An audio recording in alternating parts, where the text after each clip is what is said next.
আপনাদেরকে ভোট দিতে হবে আপনার এলাকার মাদ্রাসা, মসজিদ, ঈদগাহ, কবরস্থান, মন্দির, শ্মশান সুরক্ষিত রাখার জন্য।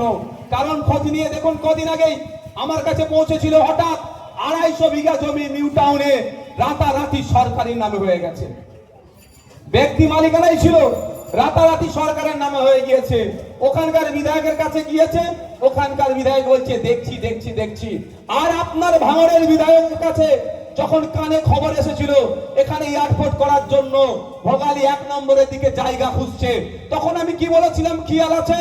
ভাঙড়ের বিধায়ক হিসাবে আমি বলছি, ভাঙড়ের মানুষের উইদাউট কনসার্নে 1 কোদাল মাটি এয়ারপোর্টের জন্য ফেলতে দেব না, 1 কোদাল মাটি এয়ারপোর্টের জন্য আমি তুলতে দেব না। তারপর থেকে দেখবেন বিষয়টা ধামাচাপা দিয়েছে। ধামাচাপা দিলেও কি হবে, আমি এখনো কিন্তু আতঙ্কে আছি।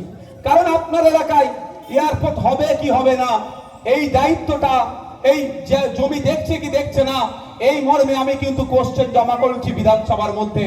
মাননীয় ট্রান্সপোর্ট মিনিস্টার যিনি পরিবহন মন্ত্রী আছেন, তিনি এই পশ্চিম বাংলায় আলাদা করে অ্যাভিয়েশন মিনিস্টার নাই, সেন্ট্রালে শুধু অ্যাভিয়েশন মিনিস্টার থাকে। তো এখানে ট্রান্সপোর্ট মিনিস্টারই এটাকে দেখভাল করে। তো ট্রান্সপোর্ট মিনিস্টারকে আমি প্রশ্ন করেছিলাম যে এর উত্তর কিন্তু ট্রান্সপোর্ট মিনিস্টার আমাকে দেয়নি। এয়ারপোর্ট হবে কি হবে না বলে দিতে পারতো, তো হবে না। কিন্তু যদি বলে ওটা লিখিত থেকে যাবে তা অসুবিধা আছে। আর যদি বলে না হবে না, লিখিত থেকে যাবে, ওটা বিধানসভা রেকর্ডে, সেটা উত্তর পর্যন্ত দেয়নি। আর যদি বলে হবে তা বিধায়ক কাছে ছেড়ে কথা বলবে না। তাই আপনাদের বলবো, অনেকে অনেক কথা বলবে, অনেক করবে। আপনি ভাবতে পারেন ভোগালী 1 নম্বর 2 নম্বরের দিকে এয়ারপোর্ট হতে পারে। আরে ভাই শুনুন, ইতিহাস তুলে দেখুন, যখন নেতাজি সুভাষচন্দ্র বোস ইন্টারন্যাশনাল এয়ারপোর্ট তৈরি হয়েছিল ওই আশপাশটা কি ছিল একটু ইতিহাস তুলে দেখুন। ওই ইতিহাসটা তুলে দেখুন, ওইখানে ওই ধরনের মাঠের মধ্যখানে ছিল। কিন্তু আস্তে আস্তে এয়ারপোর্ট লাগু এলাকা কি হয়েছে, প্রমোটিং হয়েছে, ফ্ল্যাট হয়েছে। ভোগালী 1 নম্বরে বা 2 নম্বরে এয়ারপোর্ট হবে, ভাঙড়ের একদম শেষ মাথা এয়ারপোর্ট হবে। টোটাল ভাঙড়টাতে তখন দেখবেন কি হবে, ফ্ল্যাট হবে, প্রমোটিং হবে, বড় বড় কলকারখানা এখানে তৈরি হবে। আর আপনার এসে কানে বন্দুক ধরবে।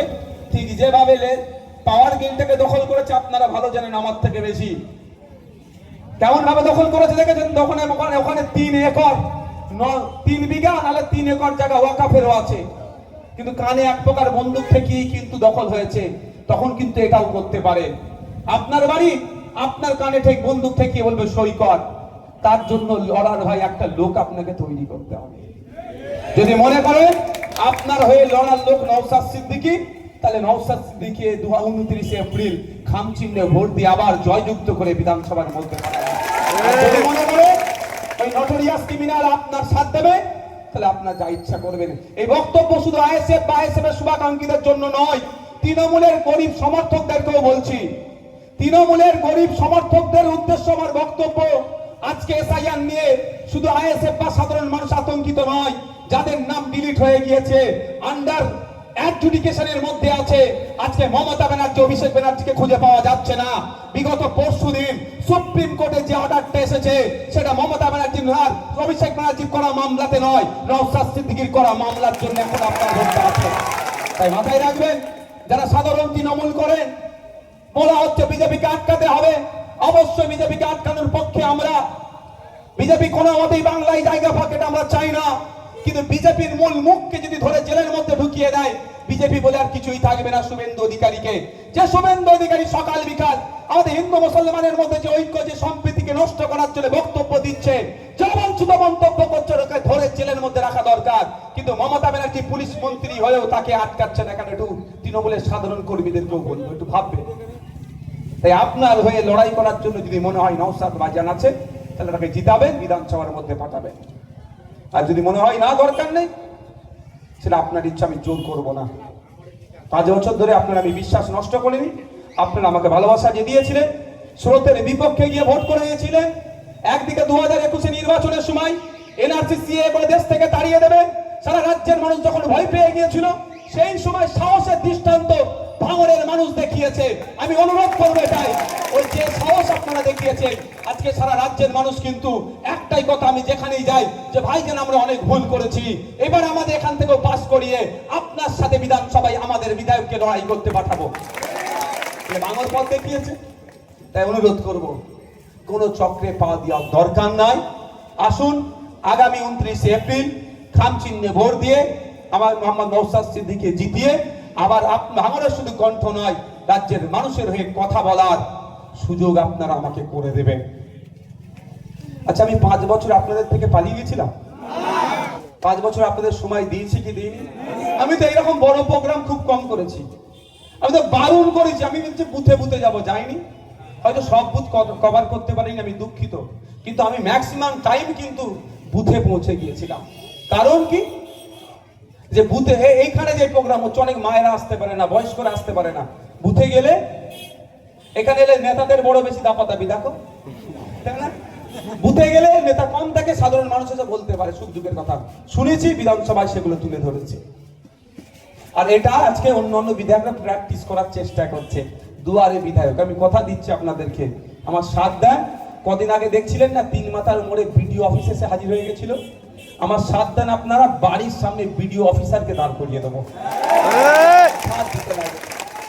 সাথ শুধু আপনাদের চাই, আপনাদের সাথটা পাবো তো ভাই? যারা সাথ দেবেন হাত তুলে দেখান তো। কোন রকম কারো প্রয়োজনে পা দেবেন না তো ভাই? ভোটটা খাম চিহ্নে হবে তো নাকি? বাড়ির লোককে গিয়ে বোঝাবেন তো নাকি? যারা তৃণমূলের সাধারণ কর্মী সমর্থক তাদেরকেও বোঝাবেন তো নাকি যে নওশাদ ভাইজানকে ভোট দেওয়া মানে শুধু আইএসএফ কে জেতানো নয়, বাংলার কণ্ঠকে জীবিত রাখতে হবে। বাংলার সুখ দুঃখে মানুষের পাশে থাকার জন্য একদিকে দলিত আদিবাসী মুসলমানদের উপরে যে অত্যাচার সারা রাজ্যে চলছে, তার বিরুদ্ধে যারা কথা বলছে সেটা হচ্ছে Indian secular front Naushad Siddiqui. সুতরাং তাকে জিততে হবে, হবে তো নাকি ভাই? বন্ধুগণ, আমি আপনাদের একটা কথা বলি, আমি অ্যাডজুডিকেশন এসআইআর নিয়ে একটু কথা বলতে চাই, শুনবেন আপনারা? আমার কাছে সবার তথ্য এসে পৌঁছায়নি। আমি আমার পার্টি নেতৃত্বদের বলবো, নির্দেশ দিয়েছে বলে দেন, যাদের ডিলিট হয়ে গিয়েছে আপনারা আজকেও বলছি আতঙ্কিত হবেন না। আতঙ্কিত হলে ডিলিট থেকে কি ঠিক হয়ে যাবে? ঠিক হয়ে যাবে। আমি আজকে সেই ভদ্র মহিলা, সেই ভদ্র পুরুষকে খুঁজছি যিনি বলেছিলেন একজনের নাম বাদ গেলে 1 লক্ষ মানুষ নিয়ে দিল্লিতে ঘেরাও করব। তিনি কোথায়? তিনি এখন হেলিকপ্টার চড়ে বলছে আমাকে ভোট দাও। হ্যাঁ, আর যিনি ভদ্র মহিলা বলেছিলেন আমার লাশের ওপর দিয়ে এসআইআর হবে, এসআইআর হয়ে গেল, অনেকের নাম ডিলিট করে দিয়েছে, সেই ট্রাইব্যুনালে মামলা হবে, সেটা পরের পার। তিনি এখন কোথায়? তিনি এখন মঞ্চ থেকে বলছে এসআইআর পাচ্ছে, এনআরসি হতে দেব না। মানে বুঝতে পারছেন, উনি যেগুলো বলেছে হতে দেব না সব কটাই হয়েছে। ওয়াকাফ আইন পশ্চিম বাংলায় লাগু হতে দেব না, রাতারাতি লাগু করেছে। এসআইআর হতে দেব না, প্রায় 250 কোটি টাকার অধিক টাকা রাজ্য সরকার দিয়েছে এসআইআর করার জন্য। মাথায় রাখবেন, 250 কোটি টাকার বেশি এসআইআর করার জন্য রাজ্য সরকার দিয়েছে। প্রায় 90,000 অফিসার দিয়েছে দ্রুত এসআইআর করার জন্য। বুঝে আসছে তার মানে এসআইআরটা কে করাচ্ছে? আপনি এখন বলছেন আমি এনআরসি হতে দেবো না, ডিটেনশন ক্যাম্প করতে দেবো না, মানে আগামী দিনে এনআরসি হতে পারে, ডিটেনশন ক্যাম্প হতে পারে, ধরে নেন। মমতা ব্যানার্জির কথা উঠে যায়, তাই এনাকে সরকারে রেখে যদি এখন নাম ডিলিট হয়ে যায়, আবার সরকারে এসে নাম তুলবে কোনো গ্যারান্টি আছে? এখন তো এই সরকারের আন্ডারে আছি, এখন মমতা ব্যানার্জির সরকার চলছে, তাহলে নামটা ডিলিট হলো কেন? আন্ডার অ্যাডজুডিকেশন গেল কেন? উনি কালো জামা পরে সুপ্রিম কোর্টে গিয়ে খুব হই হই করেছে, এখন তার আর খুঁজে পাওয়া যাচ্ছে না সুপ্রিম কোর্টের দিকে। কিন্তু গত পরশু দিনে বিকাশ রঞ্জন ভট্টাচার্য মহাশয় আমার মামলাতে গিয়ে তিনি নিজের প্রচার ছেড়ে আমার মামলাতে তিনি সওয়াল করেছেন সুপ্রিম কোর্টে। ভাবতে হবে, এটা ডিফারেন্স। আপনাদেরকে এই এসআইআর নিয়ে গুটি কয়েক কথা বলবো। প্রথম কথা, আমি প্রথম থেকে এসআইআর এর সাথে লেগে আছি, শেষ দিন পর্যন্ত থাকবো। আস্তে আস্তে ওখানে প্রশাসনের লোক আছে, ওরা দেখে নেবে। দেওয়ান থেকে কি বলেছিলাম, এসআইআর এর সাথে আছি, থাকবো। কোন এসআইআর? স্বচ্ছ এসআইআর। স্বচ্ছতার নামে যদি কেউ নোংরামি করে ছেড়ে কথা বলবো না, মাঠে ময়দানে থাকবো, আইনি লড়াই থাকবো। যখন মমতা ব্যানার্জি তার দলের প্রার্থী কি হবে সেই নিয়ে যখন ব্যস্ত, নওশাদ সিদ্দিকী তখন কলকাতা হাইকোর্টে ছুটে গিয়েছিল এসআইআর এ মানুষের নাম পড়ে তার জন্য। কলকাতা হাইকোর্টে আমার মামলা আছে, সুপ্রিম কোর্টে আমার মামলা আছে। শুধু তাই নয়, ভাঙড়ের এক ব্যক্তির নাম কাটা গিয়েছে। যদি কারো নাম কাটা গিয়ে থাকে আমার সাথে যোগাযোগ করতে পারেন বা আমাদের নেতৃত্বদের সাথে যোগাযোগ করতে পারেন। আর এটা অফারটা শুধু আইএসএফ এর জন্য নয়, সবার জন্য বলছি। আমি এসআইআর নিয়ে যখন ক্যাম্প করেছিলাম কি বলেছিলাম, যদি একজন ভাঙড়ের ভোটারের নাম কাটা যায় তার হয়ে আইনি লড়াই আমি করব। আজকের এই স্টেজ থেকেও বলছি, ভোট দেবেন আর নাই দেবেন আপনাদের ব্যক্তিগত ব্যাপার। যদি ভোট দেন আমি জিতে বিধানসভায় যাব, না ভোট দিলে আমি বিধানসভায় যেতে পারবো না, কিন্তু মানুষের জন্য যে লড়াই করছি, মানুষের জন্য লড়ে যাব, একথা আপনাদের জানিয়ে বলছি। ইভেন শুধু আইএসএফ এর কর্মী সমর্থক নয় বা শুভাকাঙ্ক্ষী নয় বা সাধারণ মানুষ নয়, যদি তৃণমূলের কোনো বন্ধুরা যদি এসআইআর এর অ্যাডজুডিকেশন বা নাম ডিলিট হয়ে গিয়েছে সে যদি আতঙ্কে থাকে, তাকেও আমি অফার দিয়ে যাচ্ছি। আমি জানি আপনি আমাকে ভোট দেবেন না, আপনার ভোট ঠিক করলে আপনার ভোট তৃণমূলে যাবে, তারপরেও বলে যাচ্ছি আর্টিকেল 326 আপনি যাতে প্র্যাকটিস করতে পারেন তার জন্য গোপনে আপনি আমার সাথে যোগাযোগ করুন। আপনার পরিচয় গোপন রেখে আপনার ভোটাধিকার ফিরিয়ে নিয়ে আসার জন্য আমি আইনি লড়াই করব। কারো যদি নাম ডিলিট হয় ইমিডিয়েট আমার সাথে যোগাযোগ করতে বলবেন, আমার নেতৃত্বদের সাথে যোগাযোগ করতে বলবেন, আমি নেতৃত্বদের বলে যাব যদি কোনো তৃণমূলের লোক যোগাযোগ করে তার পরিচয় কিন্তু গোপন রাখবেন। এই বিশ্বাসটা রাখতে হবে মানুষকে।